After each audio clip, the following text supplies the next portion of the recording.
kids after their season is over and how hard they train. Some leave and go off to other places. We don't see them for a while, but they all come back 2 weeks before this day. And then we had a lot of kids this year stay here and train. And what I loved about this day is they're so prepared.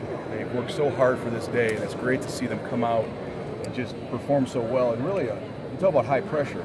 It's a lot of people, a lot of eyes on you, a lot of important eyes on you.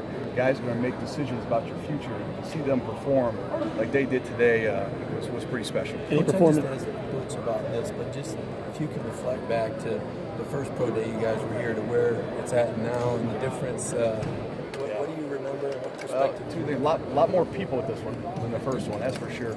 I do remember the funny story about the first one and why we do the clock on the position drills now. We learned that the hard way. Is we had Juwan James and all those, Zach Fulton and those guys, all those old linemen, and I didn't have the clock going there. And they went for about 50 minutes, and they were dead. And they still remind me of that every time I see them. And so I learned a good lesson then. Let's put a clock on the position. But yeah, we've come a long way, just the talent. And, you always can tell by how talented your team is by the personnel that's at the program.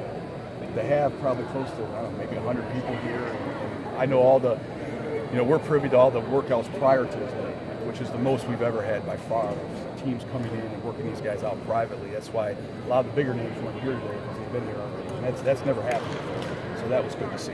Any performances that stood out to you today? I think Malik Foreman obviously running like he did. Malik, we knew he was fast, but I don't know if he's last time he's been timed. So to see him do that, I thought Jason Kroom really helped himself. Jason's a kid that scouts love. They just didn't, they're waiting to kind of see more and more about him. So I think a day like today for Jason, especially piggyback that off the All-Star game that he was at, I think that really helped him. And Dylan Wiseman, ran fast, looked good. I'm excited for him. Then I think the guys that are at the Combine, the big thing that you never want to do at the Pro Day is hurt yourself. And I think our guys did a great job of, I think they certainly helped themselves. To what degree, we don't know, but they certainly didn't hurt themselves. So that was a good thing to see. About with Derek, he said he battled some hamstring tightness. He was sick in the Combine. What do you think that shows, kind of, in addition to what he's done, obviously, on film? Yeah, and Derek's had that for about 2 weeks. He's been battling that. And again, he knew he wanted to run a 40 again, so he tried it. And it started tightening him up on him. But, Derek's a warrior. These scouts and NFL execs, they know that. Just the fact that he pushed through that. And if you watch, he had to do the DN workout and then a linebacker workout. That D-line workout was one of the tougher ones I've ever seen. They were on them. They were going hard. And so to see him go through that and then limp off the field, that's just Derek Barnett.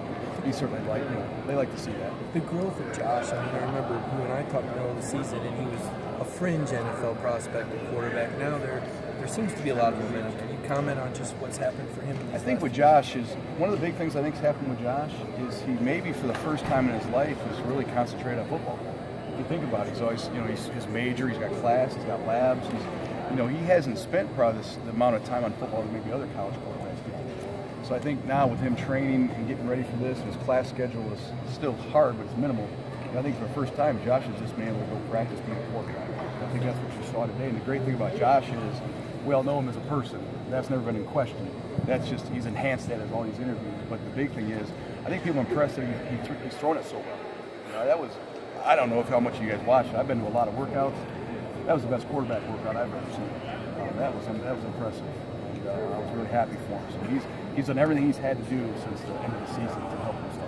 Bob, tell us about the interaction with the NFL people with the University of Tennessee. How much of it is with you? How much of it is with the coaches? What are they focusing on when they talk to you guys about certain players? Well, the big thing we want to do is I think we have a level of trust here, with these guys because a lot of these guys are friends of mine.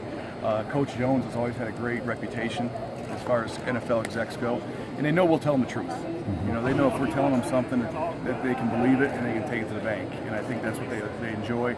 A lot of what they want to know is what's the kid made of. The film's easy. I was a scout. That's not the hard part of the job. The hard part of the job is what makes that kid tick. How is he going to handle money? Is he going to be a one-year contract? Is he going to be happy with a contract, or does he want 2 contracts? Is he a kid that, it's all those things they're trying to get answers to, and that's always the big question. It's rarely about talent. What's it to do what Robert Mitchell's trying to do? I think it's hard, especially at that position.